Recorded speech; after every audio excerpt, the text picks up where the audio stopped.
The once mighty Aksumite Empire crumbled under the weight of war, shifting trade routes and growing religious divides. Its monumental obelisks, once symbols of dominion, now stood in silent witness to a fading glory. The empire that had ruled from the Red Sea to the Nile slipped into obscurity. But in the rugged highlands of Lasta, far from Aksum's shattered throne, a new power stirred. From the Aga-speaking people rose a dynasty not born of Solomon's line, but of divine purpose. The Zagwe had arrived. In the shadow of fallen Aksum, the Zagwe Dynasty took root.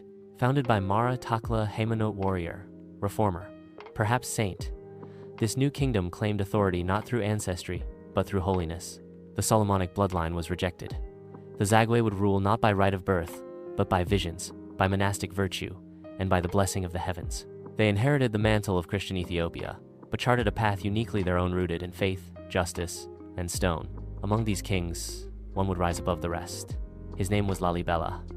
After a pilgrimage to Jerusalem, Lalibela returned, transformed. He spoke of divine instructions, of angelic builders, of a new Jerusalem to be built not on sand but carved from the living rock. In Roha, he saw sacred destiny, and with hammer and chisel, guided by the vision of heaven, he began his sacred work.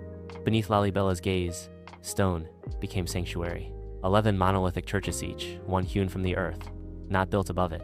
They were not merely places of worship, but holy mysteries. Replicas of Bethlehem and the Jordan River, sacred tunnels representing the path of Christ, pillars hidden within darkness, untouched for centuries. Pilgrims walked barefoot through trenches of faith, into sanctuaries chiseled in silence.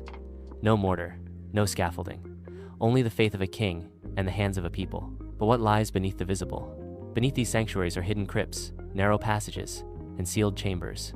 Legends whisper of tombs holding royal bones, of sacred scrolls sealed in darkness, of relics lost to time.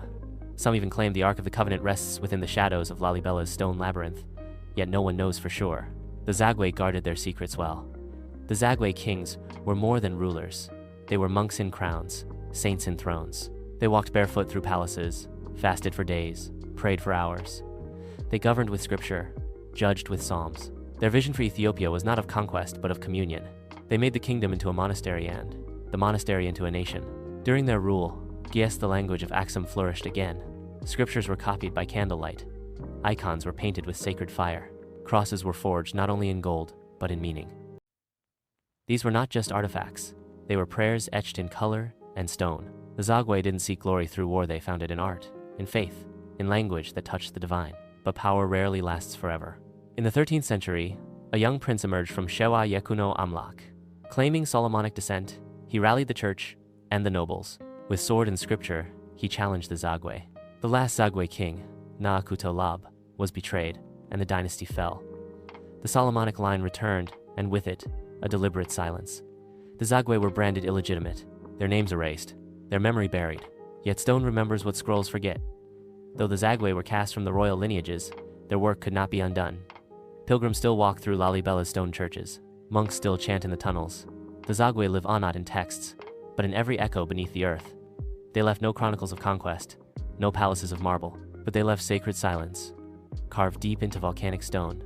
They left prayer paths, etched into the land. They left a message, one not written in ink, but in the weight of rock and the light of devotion. In every corridor of Lalibela, in every shadowed chamber, their spirit whispers, "We were here, we built this, and through this stone we still speak."